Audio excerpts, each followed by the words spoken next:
Muy buenas noches, bienvenidos a El Salvador, un gusto tremendo que nos puedan acompañar esta noche como todas las noches a disfrutar su entrevista 8 en punto. Esta noche vamos a hablar de diferentes temáticas como por ejemplo FONDMILENIO 2, qué es lo que está sucediendo postergado hasta este momento, inversión, generación de empleo, generación energética, entre otros temas que vamos a analizar esta noche. Para abordar estos temas, con mucho gusto le damos la bienvenida al doctor Javier Simán, quien es presidente de la Asociación Salvadoreña de Industriales, ASI. Doctor Simán, Sergio, un gusto tenerlo en 8 en punto. Muchísimas gracias por la invitación, Sergio. No, muchísimas gracias a usted por tomarnos en cuenta. Esta noche. Y bueno, arrancamos esta entrevista, doctor Simán, con una pregunta atípica, porque muchos amigos televidentes, cuando tengo la oportunidad de conversar afuera del canal o de pronto por las diferentes redes sociales, también tienen un grado de escepticismo por el desconocimiento mismo de lo que hace una gremial. Mire, ¿y qué es la ASIS? ¿Qué es la Asociación Salvadoreña de Industriales? ¿A qué se dedica? Y la naturaleza misma, ¿por qué de pronto tiene una voz de alerta? Como por ejemplo, para criticar o dar a conocer alguna postura, como en algún momento vamos a abordar aquí el tema de Albapetróleo puntualmente. ¿Qué es la ASI para romper el hielo? Sergio, la ASI es una gremial de industriales. Nació en 1958.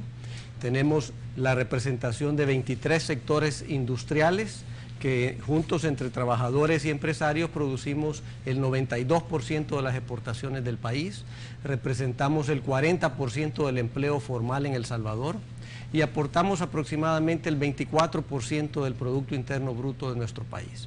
En fin, la ASI creemos que es el motor de la economía porque también activa otros sectores de la economía que proveen bienes y servicios a la industria.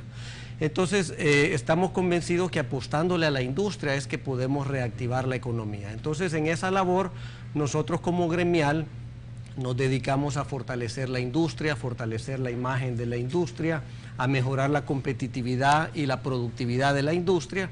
Y en ese sentido, pues hacemos una serie de tareas desde capacitación de nuestra fuerza laboral, capacitación a las empresas en eficiencia energética, en mejores tecnologías, todo apuntado a ser más eficientes, más competitivos.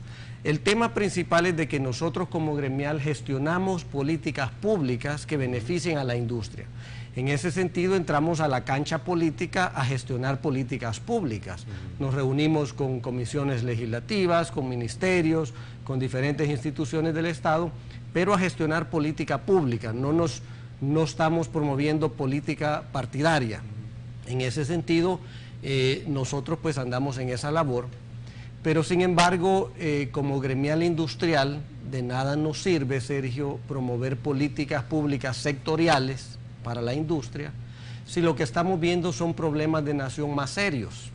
Primero tenemos que enfrentar y resolver esos problemas de nación antes de pretender políticas sectoriales para cada una de las diferentes industrias representadas en la ASI.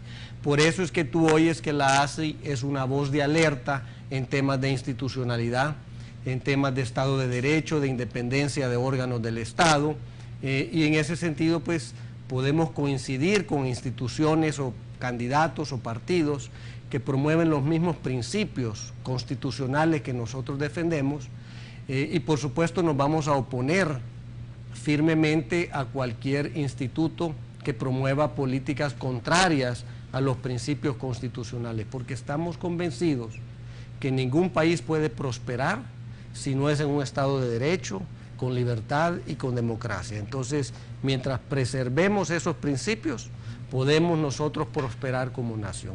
Por eso es que la ASI es una voz de alerta en estos temas y seguiremos pues haciendo énfasis para que la ciudadanía se involucre. La ciudadanía tiene que ejercer sus derechos y sus deberes de ciudadano. En ese sentido, los principios están contemplados en la Constitución. No nos podemos perder. Okay. Bueno, y hablan con una voz única, que es la ventaja del gobierno de estar hablando con una asociación y no con diferentes industriales diseminados. Presidente Simán, usted se ha referido puntualmente a voces de alerta en alguna medida y en alguna posibilidad ustedes han advertido sobre un deterioro que es susceptible de apreciación de la institucionalidad de nuestro país. ¿Cuál es la ponderación que ustedes hacen de esto dentro de nuestro país? Mira, uno de los temas que más afecta al crecimiento económico de nuestro país y al desarrollo social es precisamente la falta de institucionalidad. Institucionalidad se refiere que tú tienes que aprovechar las instituciones del Estado para servicio del pueblo, no para que haya un funcionario con intereses partidarios tratando de beneficiar al partido político que lo nombró. Entonces, hemos visto cómo los partidos políticos, o más que todo el bloque oficialista, ha pretendido controlar y ya controla algunas de las instituciones, y eso pues afecta el propósito para el que están destinadas esas instituciones. Las instituciones están para servir a la población, para servir a la ciudadanía y no para servir a los partidos políticos. Esa falta de institucionalidad tiene un gran impacto en la manera en que se hace negocio, en la manera en que la población puede recibir los diferentes servicios que el Estado provee. Por eso nuestro énfasis en la institucionalidad, que no se deba a arbitrariedades de los funcionarios en turno. Eso va acompañado del Estado de Derecho, el respeto a la ley, ¿verdad? La seguridad jurídica. Mientras no tengamos un respeto a la ley en nuestro país, especialmente de aquellos que han jurado defender la Constitución, entonces nunca vamos a poder prosperar. Por eso nuestro énfasis en el Estado de Derecho y la institucionalidad como requisitos fundamentales para poder lograr el crecimiento, y es todo lo que todos queremos. Queremos más empleos, queremos más inversión que nos permitan llevar desarrollo social a áreas donde todavía no se tiene. Ok, vamos a ir ingresando el tema de institucionalidad, pero algo que es importante, presidente, es el tema de transparencia que va de la mano con esto. Nosotros hemos visto acá en diferentes oportunidades personalidades que nos acompañan con mucha preocupación el tema de transparencia en el Instituto de Acceso a la Información Pública dentro de la Asamblea Legislativa, puntualmente, porque es una guerra, una lucha incansable por obtener transparencia de la cosa pública del Estado, que mucho costó. Luego, con los comisionados para que los nombraran, ya vamos a hablar acerca de las diferentes resoluciones que se han mandado por parte de la Sala de lo Constitucional con relación a los representantes de las autónomas, que obviamente eso lo vamos a abordar acá. Pero en temas de transparencia vemos que la Asamblea Legislativa se niega, recurre ante una Sala de lo Contencioso Administrativo cuando la ley no faculta a la Asamblea para irse a la Sala de lo Contencioso Administrativo, pero esta sala sí le admite el recurso y simple y sencillamente no sabemos hasta este momento quiénes son los asesores, qué es lo que la ley misma demanda. Eso es precisamente lo que señalamos, Sergio, la falta de institucionalidad, la falta de independencia de los órganos de Estado. Hay que separar, la Constitución establece 3 órganos independientes, precisamente para balancear que no haya el poder en un solo organismo. Pero si tú tienes al Ejecutivo y tienes al Legislativo trabajando juntos en contra del Judicial, en ese sentido pues hay un desbalance de poder que violenta pues la separación de poderes. Con lo de los recursos, tú tienes que recordar que nuestro país es un país con pocos recursos. La transparencia es importantísimo. Tú tienes países pequeños como nosotros, como Suiza, Singapur, Japón, países que no tienen recursos naturales, pero que tienen una gran fuerza laboral. Lo principal es que ellos tienen un Estado de Derecho, tienen reglas claras, tienen seguridad jurídica, ahí se respeta la ley. Entonces eso les ha permitido desarrollarse como países, son grandes potencias económicas, precisamente por tener un Estado de Derecho, no por tener grandes recursos. La transparencia va de la mano. La forma en que el funcionario público hace uso de los recursos del Estado, que son recursos que provienen de los impuestos que pagamos todos los salvadoreños. Esos recursos tienen que manejarse de una forma transparente. Nosotros hemos exigido transparencia, hemos exigido mejor uso de los recursos, y en ese sentido como industriales, si vamos a exigir transparencia, si vamos a exigir anticorrupción, si vamos a exigir buen uso de los recursos, tenemos que dar el ejemplo. Y en la ASI pues hemos empezado, Sergio, a dar el ejemplo adoptando estándares éticos de la industria. Nosotros desarrollamos nuestros propios estándares éticos y estos estándares ya han sido adoptados por los 23 sectores industriales que están agrupados en la ASI, ya están siendo adoptados individualmente por cada una de las empresas industriales. Estamos incentivándolos a que las empresas desarrollen sus propios códigos de conducta. En los estándares éticos Se sugiere a las empresas cómo manejar la relación con instituciones del Estado, con instituciones públicas, la relación con sus trabajadores, con la comunidad. Se sugiere la manera en que tenemos que ser transparentes y la forma en que debemos de conducir nuestros negocios. Es una manera de dar el ejemplo, porque también estamos exigiendo a los funcionarios que sean íntegros, que sean honestos, que sean transparentes y que manejen los recursos del Estado como si fueran propios. Ok. Un tema de dinamismo económico que va con el tópico de ética es que también nosotros vemos que en alguna medida se dan bonos adicionales cuando no tenemos plata, cuando la situación de la cosa del Estado o la empresa del Estado está complicada. Pero además de eso, presidente, para cerrar con broche de oro el año, se da un nuevo puente. Es decir, la relación intrínsecamente válida que tiene la empresa privada, la industria, con el gobierno, y si el gobierno no trabaja, obviamente hay un desbalance, pero el 23 de diciembre ya se va a hacer puente y no se va a trabajar, algo que parece que los legisladores lo han tenido como una rutina en todo el año en el cual nosotros hoy por hoy estamos terminando. Sergio, independiente de los derechos de los trabajadores públicos, eso definitivamente tiene un gran costo para el país, no solo para la industria, ¿verdad? Nosotros creemos de que, y hemos estado en pláticas con algunas instituciones para asegurarnos que le den cobertura, especialmente aduanas, Ministerio de Hacienda, que se le dé la cobertura adecuada a los servicios que requiere la población durante esos días en el que los trabajadores van a hacer puente. Por supuesto, eso tiene un costo para el Estado, tiene un costo para la industria. Hemos venido trabajando de cerca con la Subsecretaría de Gobernabilidad y Modernización del Estado en un proyecto de ley que ellos tienen de la función pública, porque hemos visto cómo un motorista en la Asamblea Legislativa puede ganar un salario de 1.500, por darte un ejemplo, y un motorista del mismo nivel en el Ministerio de Economía puede estar ganando 500, 600 dólares. Hay una gran disparidad en la compensación de los funcionarios públicos y en ese sentido pues hay que hacer una gran labor para revisarlo.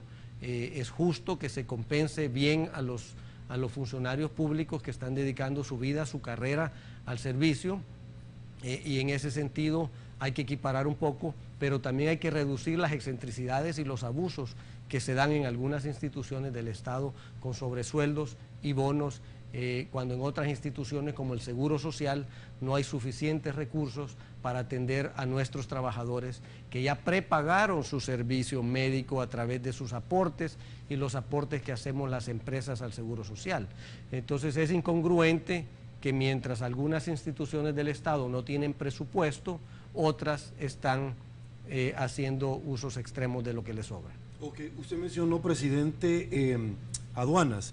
Y es un punto que a mí me llama muchísimo la atención, no solamente porque hemos tenido huelgas, sino que de pronto se trató de implementar en el tema de paso fácil el láser para hacerlo más expedito. Pero este es un valor agregado que recae sobre un producto terminado, bien un servicio que al final también termina obviamente impactando negativamente en la industria de la cual lo estamos haciendo referencia. Sí, Sergio, ya el Ministerio de Hacienda, la Dirección General de Aduanas ya tiene los equipos instalados, los equipos de rayos X, que son para verificación no intrusiva. Hemos estado en pláticas con ellos porque se tiene determinado un cobro de 18 dólares. La ley desde el inicio nosotros hicimos ver de que no estaba muy clara si era 18 dólares por declaración o 18 dólares por furgón. Al final esto viene siendo como 30 millones de dólares que va a percibir el Ministerio de Hacienda y que salen de la bolsa de los importadores y de los exportadores. Eso por supuesto es un costo adicional que le resta competitividad al Salvador. Le resta competitividad a los productos que nosotros exportamos y competimos con países donde no tienen estos costos adicionales. Hicimos ver y estamos trabajando de la mano con la Dirección de Aduanas, de hecho se ha pospuesto la implementación hasta principios de enero.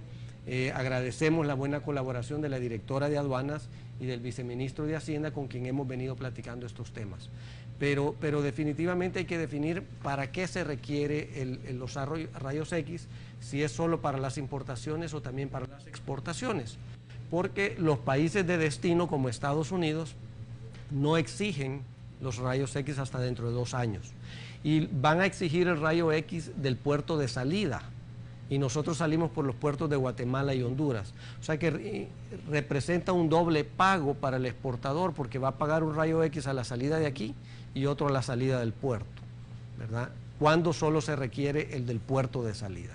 Entonces hay bastante tela que cortar ahí todavía y de platicar con las autoridades para ver la manera que eso impacte lo menos posible las exportaciones. Magnífico. Hacemos nuestra primera pausa comercial en 8 en punto. Regresamos con más.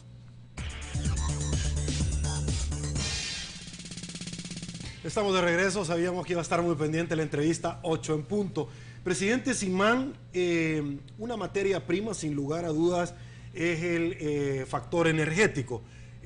Obviamente antes de que usted venga acá yo trato de obtener algún tipo de contexto en el cual usted ha venido haciendo las ponderaciones del caso, y en una entrevista usted decía un rotativo: mire, es bien complicado poder llamar a nuestro país a la inversión extranjera cuando tenemos un valor agregado que se va a venir a adquirir dentro de un producto ya terminado, que es la materia energética, que es tan caro en nuestro país. Y esto se lo quiero plantear en un contexto electoral, porque esta es una promesa constantemente, que cada vez que viene una elección, todo mundo ofrece la varita mágica para generar mayor energía a un menor precio.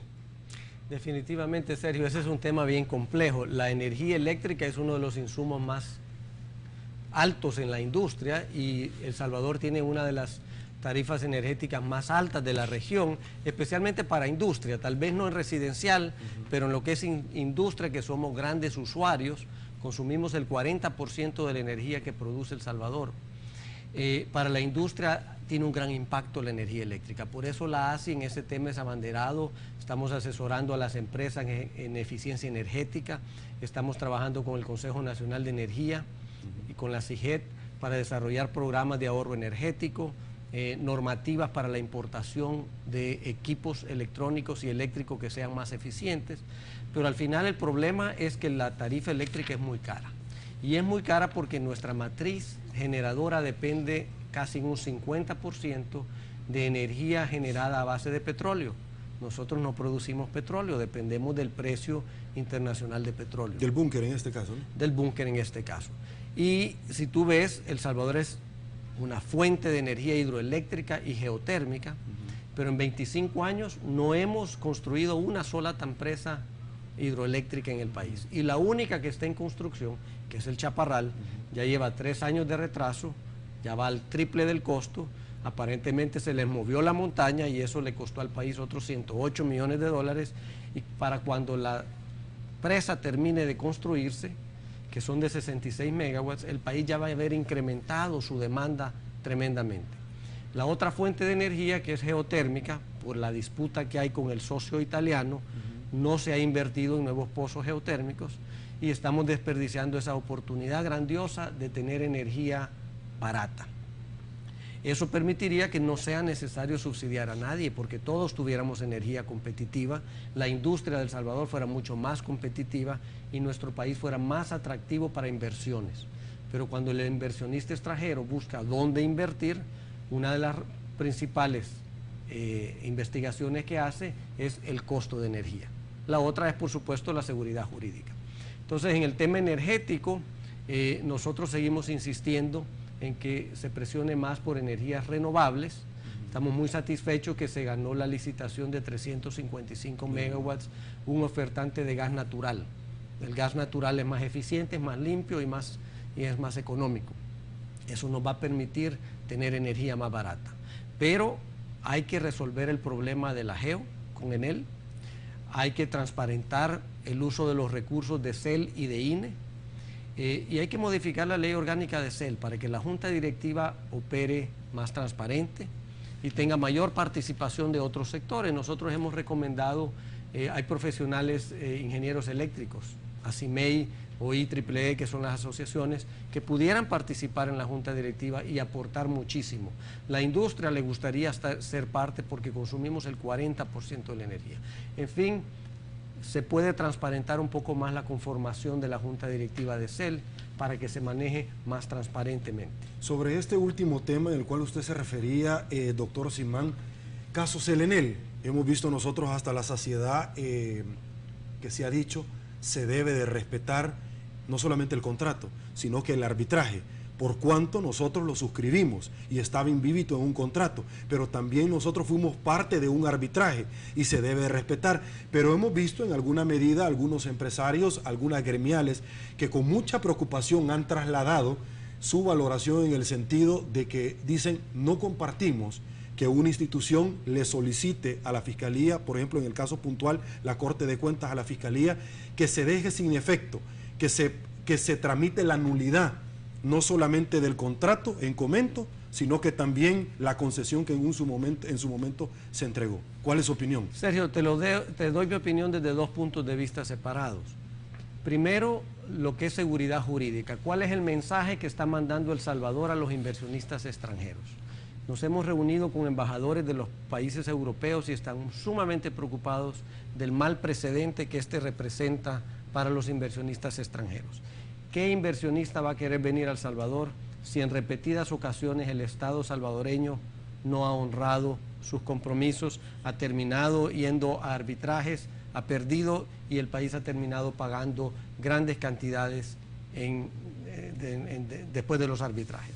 Entonces creo que una cosa es el mensaje que se está enviando hacia afuera, que no somos un país de inversión, el clima de inversión se afecta. El otro punto es lo que tú mencionas y básicamente estamos claros de que esta es una campaña electoral, que esta es una campaña de desprestigio. Desafortunadamente sale mucha de ella desde Casa Presidencial. Porque una cosa es el tema jurídico y otra cosa es el tema mediático. Y esto se ha manejado en forma mediática más que en forma judicial, ¿verdad? Nos parece inapropiado que la Corte de Cuentas se involucre en este tema cuando ya hay resoluciones de arbitraje, cuando le corresponde a la Corte Suprema resolver si eso es una concesión constitucional o no, y cuando le corresponde al fiscal iniciar cualquier gestión al respecto. Y en ese sentido, pues un llamado al señor presidente, porque no le corresponde a Casa Presidencial lanzar estos temas mediáticamente.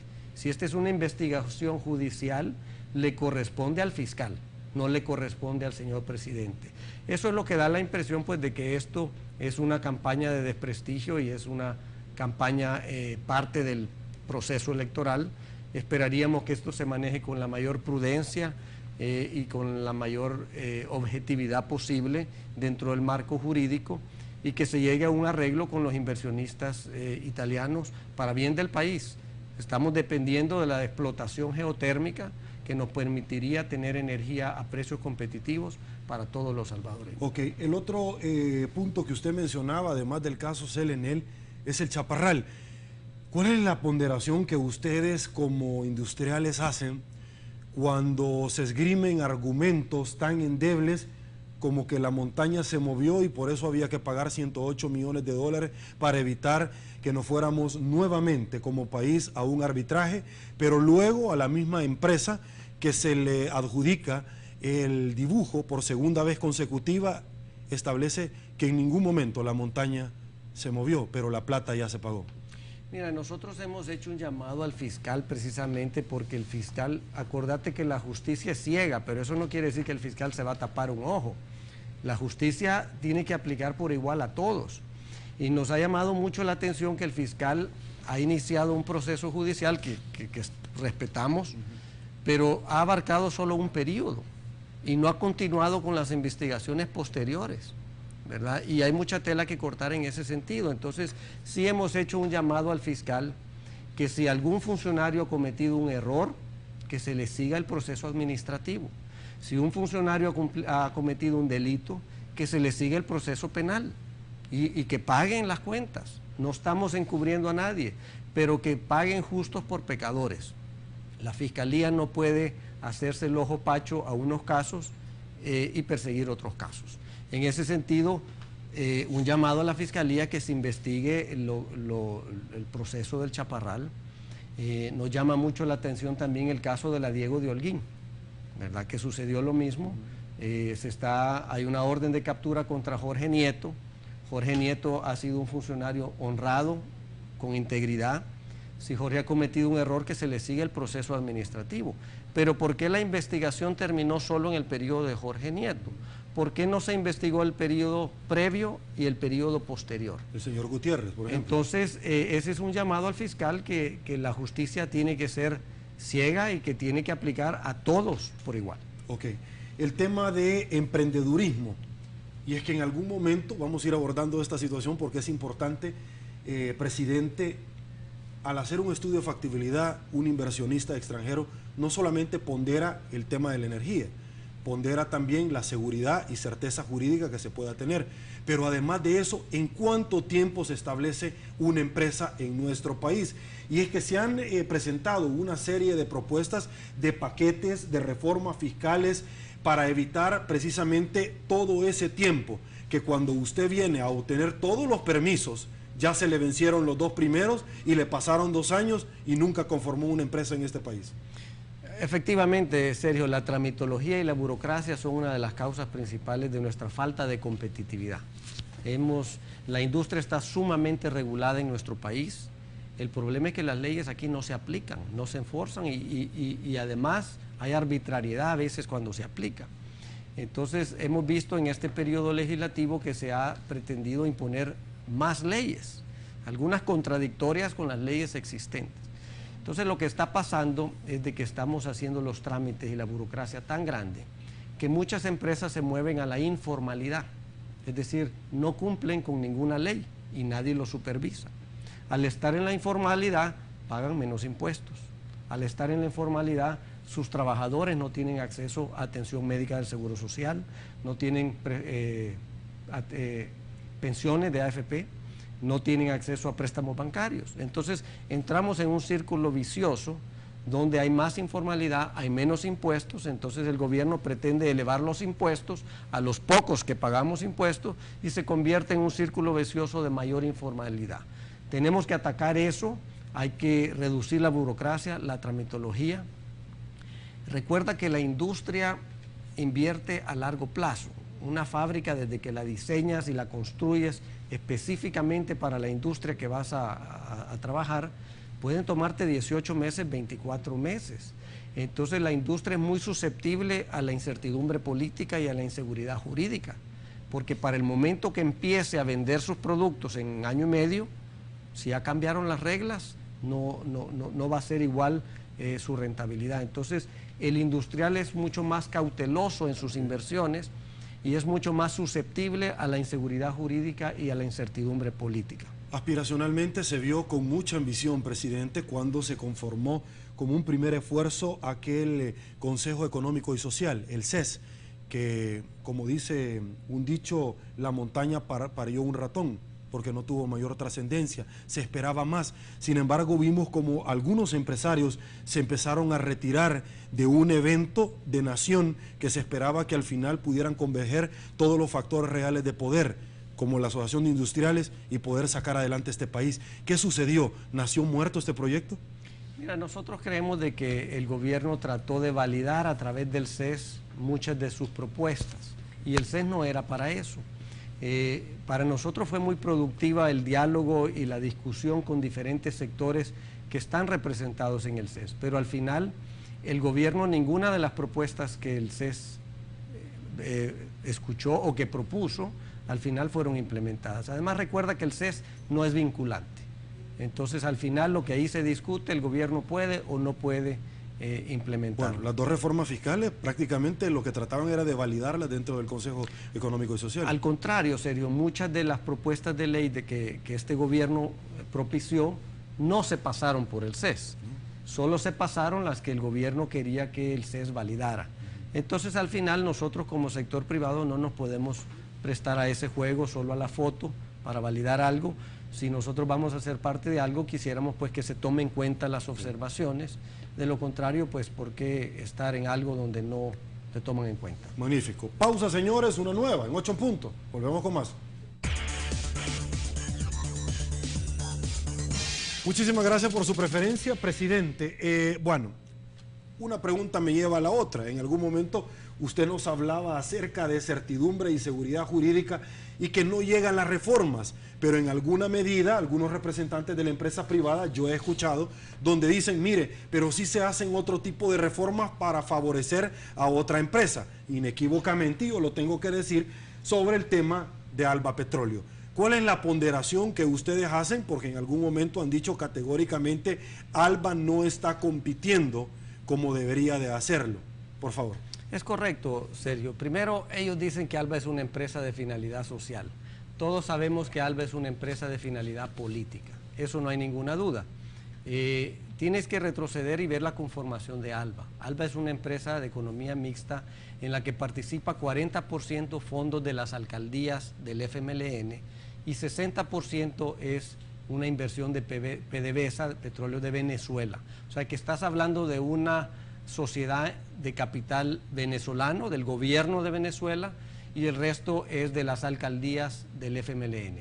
Estás hablando de fondos públicos de los ciudadanos que viven en las municipalidades del FMLN, que están siendo utilizados para negocios particulares de Alba, para fomentar un partido político en particular. Entonces, primero, ahí violas el Código de Comercio, porque una sociedad de economía mixta es entre sector privado y sector público, y aquí tienes a un gobierno extranjero con las alcaldías las alcaldías del FMLN.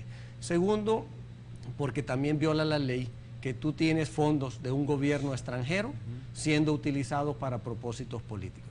Ellos dicen de que los empresarios nos da miedo competir. Yo te quiero decir, Sergio, nosotros competimos con quien sea. Estamos compitiendo con China. ¿Cómo no vamos a competir con Alba? El problema es que Alba, a través del gobierno FMLN, está modificando las leyes a su favor. Está utilizando las instituciones del Estado a su favor. Eso es competencia desleal, aquí y en cualquier parte del mundo. Entonces, en ese sentido es que nuestro llamado a las autoridades para que apliquen la misma supervisión a Alba que le aplican a la empresa privada. Alba no tuviera ningún problema si sus accionistas fueran las personas naturales que lo están manejando. Nosotros como empresarios, cada vez que inyectamos capital en una empresa o retiramos utilidades, tenemos que dar cuentas del origen de los fondos. Si Alba hiciera eso, no tuviera ningún problema. Entonces, nosotros no tenemos miedo de competir, pero competimos o todos en el suelo o todos en la cama. Es decir, las mismas reglas para todos, y en este caso, las instituciones del Estado y desde la Asamblea Legislativa se están legislando en especial para favorecer los negocios de Alba. Esta semana, presidente, Transparencia Internacional esbozó, y ustedes lo pudieron ver en algunos rotativos escritos, el país más corrupto, Venezuela, y pedimos acá que se hagan en El Salvador, Transparencia Internacional, reformas puntuales para que PDVSA obviamente pueda tener este tipo de acceso en temas de transparencia, y también reformas puntualmente a diferentes instituciones. Esto me va a llevar a otra cosa, y la otra cosa es Fomilenio, pero en Fomilenio hay ciertos andamiajes que merecen hacer su ponderación. Uno de ellos es las reformas a la ley del asocio público-privado que deviene de esto.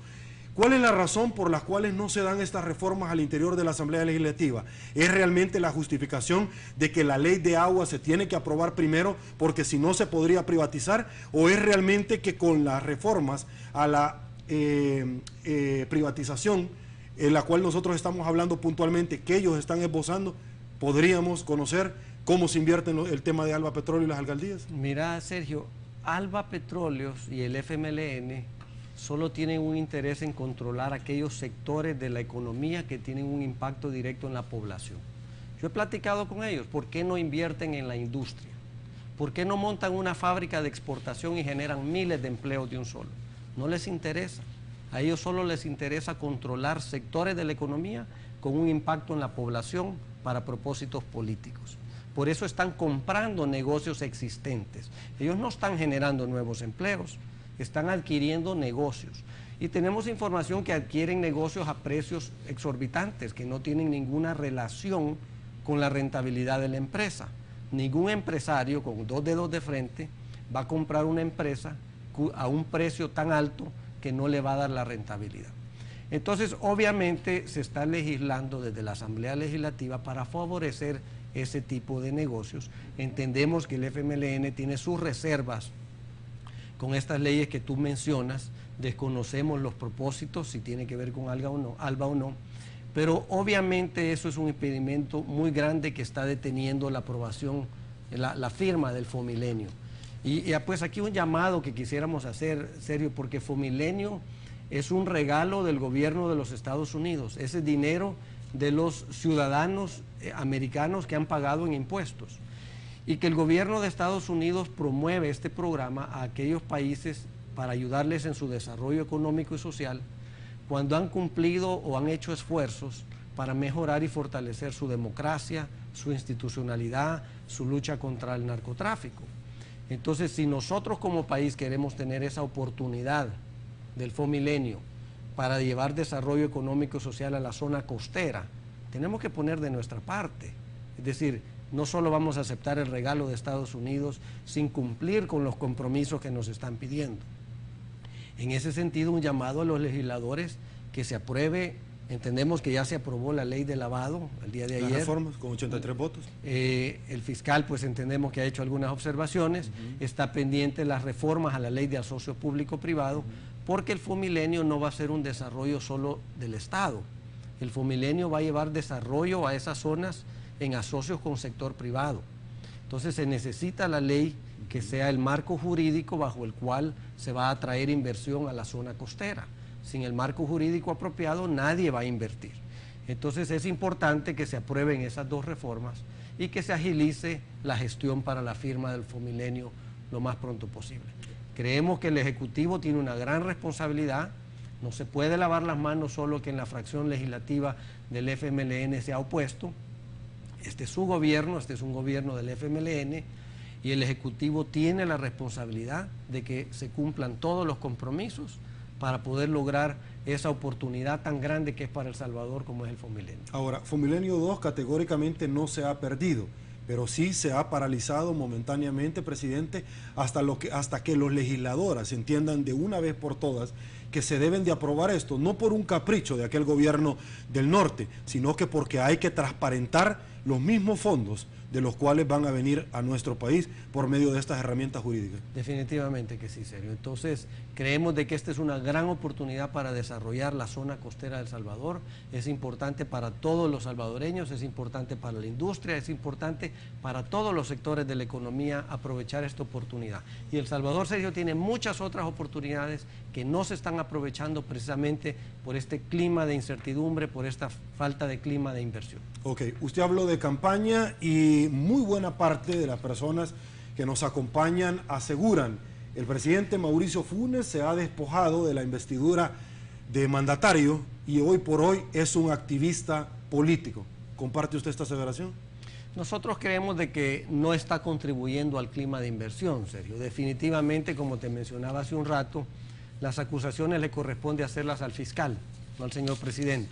Cuando el presidente hace una acusación en los medios, esa es una campaña de desprestigio. Además, se les olvida el artículo 11 y 12 de la Constitución, que todo ciudadano es inocente, se presume inocente hasta que no se le declare culpable. Cuando nosotros vemos al presidente haciendo esos ataques de desprestigio, cuando vemos al magistrado presidente de la Corte de Cuentas haciendo esas acusaciones, se les olvida que están violentando la Constitución. En ese sentido, el presidente debería tener el liderazgo, el respeto y la tolerancia para unir a todos los sectores, para encontrar un rumbo conjunto de país, no para estar sembrando más división. Ok, la Asociación Nacional de la Empresa Privada dio el banderillazo de salida para las noches de compras acá en nuestro país. Con una gran felicidad, muchísimos esperan obviamente el aguinaldo. El tema es que las trabazones, al igual que los salvadoreños, impiden a la Asociación Nacional de la Empresa Privada y a todo el andamiaje privado poder llevar a feliz término todo lo procurado. ¿Cómo ven hoy por hoy ustedes esto, presidente? Porque todo el Citrans, que es algo aplaudible y obviamente es un proyecto sumamente ambicioso, pero desde Soyapango hasta Santa Tecla, todo se realiza a la misma vez y los domingos no trabajan, ni tampoco en horas nocturnas el sábado, porque se lo he dicho acá al ministro de Obras Públicas cuando nos acompañó. Tú lo has dicho muy bien, Sergio. Son proyectos muy buenos, son proyectos de infraestructura pública que nuestro país necesita. Nosotros hemos insistido en que se necesita invertir más en infraestructura. Sin embargo, nos sorprende que por qué todos estos proyectos no se hicieron en estos 4 años y medio, sino que se están haciendo a 2 meses de las elecciones. Todos estos proyectos al mismo tiempo, se te olvidó mencionar la Troncal del Norte también, están generando un gran caos vehicular, eso genera costos adicionales, frustraciones en la población. Sí hacemos un llamado al ministro para que se agilice las obras, se trabaje en horas de noche, en fines de semana, que se habilite pasos, que se defina horarios para transporte de carga, porque esto está teniendo un gran impacto en la población, en los negocios, en los comercios, en la industria. Nos resta competitividad como país. Son buenas obras, pero hay que hacerlas oportunamente. No podemos a 2 meses de las elecciones pretender hacer todo de un solo. Ok, una última pausa, noche en punto, regresamos. Estamos de regreso, muchísimas gracias, presidente. Muchos resienten año con año la campaña sucia, firman sendos acuerdos de los cuales no terminan cumpliendo por agresiones mutuas. ¿Cuál sería el llamado que se le podría hacer como gremial? Porque los salvadoreños, los medios de comunicación, lo hacemos día a día para que articulen propuestas que seduzcan al electorado y no se sigan atacando, ni tampoco campañas de esta naturaleza. Mira, Sergio, nuestro país pasa constantemente en elecciones. Hemos tenido elecciones 2009, 2012, 2014, 2015, vamos a tener 2018, sí. 2019. Estamos constantemente en elecciones y siempre el proceso electoral tiene un gran impacto en la economía, se deprime la economía, se detienen inversiones por la incertidumbre política. Esto tiene un gran impacto y un llamado a los partidos políticos a que traten de que la campaña pues sea lo menos impactante en la economía posible, pero especialmente un llamado a todos los candidatos que se enfoquen en propuestas concretas. ¿Qué van a hacer por la industria? ¿Qué van a hacer por la población? Hemos oído a un candidato decir que va a continuar con el vaso de leche, otro que le va a agregar café, otro que le va a agregar un poquito más. Queremos saber cómo van a generar empleo, queremos saber cómo van a reactivar la economía, queremos saber cuáles son sus planes para enfrentar la inseguridad. Es decir, hay temas concretos que nos afectan a todos los salvadoreños, en especial a nuestros trabajadores y a la población, y queremos escuchar propuestas concretas cómo lo van a hacer. Entonces, un llamado para que se enfoquen, la población está ansiosa de ver esas propuestas concretas, la industria quiere ver, y también un llamado a todos los ciudadanos, que nosotros tenemos que abrir los ojos y definir qué tipo de gobernante queremos, ¿verdad? Queremos personas honestas, con integridad, queremos líderes humildes, dispuestos a servir y no a servirse, ¿verdad? Ese es un llamado a todos los salvadoreños para que hagamos uso de nuestro derecho de voto. Que finalicen las cartas interminables al Niño Dios, y estos que estamos en Navidad. Doctor Simán, hablemos del empleo, generación de empleo, pero el empleo joven. ¿Cómo se genera empleo joven para nuestro país? Mira, esa es una de las preocupaciones más grandes que tenemos. En nuestro país ingresan a la fuerza laboral aproximadamente 100,000 jóvenes al año. Y nuestro país está generando apenas 20,000 empleos nuevos por año. Ese es un gran reto que tenemos como país. Desde la ASI estamos trabajando para capacitar a estos jóvenes, insertarlos en la fuerza laboral. Ya llevamos este año como 1,350 jóvenes que hemos capacitado y hemos colocado en empleos dignos y permanentes en la industria. Estamos trabajando también con jóvenes expuestos a violencia, jóvenes para prevenir que se incorporen a las maras. Y estamos trabajando también con las personas con alguna discapacidad para lograr su inserción laboral en la industria. Pero tú has tocado un punto medular que debería ser un punto en la campaña de estos partidos que están participando en la contienda presidencial. ¿Cómo vamos a generar empleo para tanto joven? Ese es el reto. Y yo creo, Sergio, de que a los jóvenes se les ha engañado. Se les ha dicho que son el futuro del Salvador y así los tienen quietecitos esperando su turno. Pero los jóvenes son el presente del Salvador. Ellos ya tienen DUI, ellos votan. Y un llamado para que se involucren, porque las decisiones que se toman día a día en este país afectan su futuro y sus probabilidades de encontrar un buen trabajo. ¿Cuáles son las competencias que busca la industria? ¿Qué tipos de carreras o técnicos deberían en alguna manera tener las universidades para poder formar a estos jóvenes y que sirvan puntualmente a la industria? Mira, estamos trabajando con el sector académico para identificar precisamente porque hay carreras que están graduando muchos jóvenes pero no encuentran empleo. Y la industria está requiriendo carreras más específicas que ninguna universidad está impartiendo. Entonces estamos trabajando de la mano para desarrollar esas carreras especializadas. La industria quiere más ingenieros químicos, ingenieros textiles, y no se tienen. Pero lo más importante, Sergio, no es tanto la carrera, sino como los principios y los valores. Necesitamos jóvenes con valores, con principios, dispuestos a trabajar, pero más que todo que sean emprendedores, porque un emprendedor genera oportunidades para más salvadoreños. Es decir, jóvenes que estén dispuestos a sacrificarse y a luchar por alcanzar sus sueños, eso ayuda a generar más oportunidad para otros jóvenes. Ok. Imposible que usted esté acá y que yo no le pueda articular la pregunta que en algún momento ustedes se han referido a esto, y es llamar a la reflexión para que se implementen resoluciones en torno a los representantes de las autónomas. Mira, en ese tema, pues tú sabes de que se aprobaron repentinamente 19 decretos en un madrugón, donde se eliminó al sector privado de las instituciones del Estado autónomas en la que había participación en la Junta Directiva. Nosotros creemos que ese fue un gran error. Creo que el presidente perdió una grandísima oportunidad de ampliar la participación de sectores en la Junta Directiva. A cambio, él se reservó el derecho de él nombrar representantes.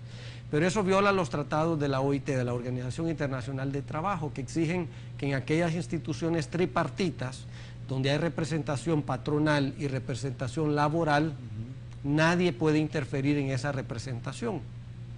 La OIT estudió el caso y resolvió precisamente que se violentaba el convenio que El Salvador ha firmado con la OIT, en el sentido de que solo los trabajadores y solo los empresarios pueden nombrar a sus representantes en las instituciones. En el resto de instituciones, los directores que se vieron afectados porque el decreto les dio por terminado su participación, ellos se ampararon ante la Sala de lo Constitucional.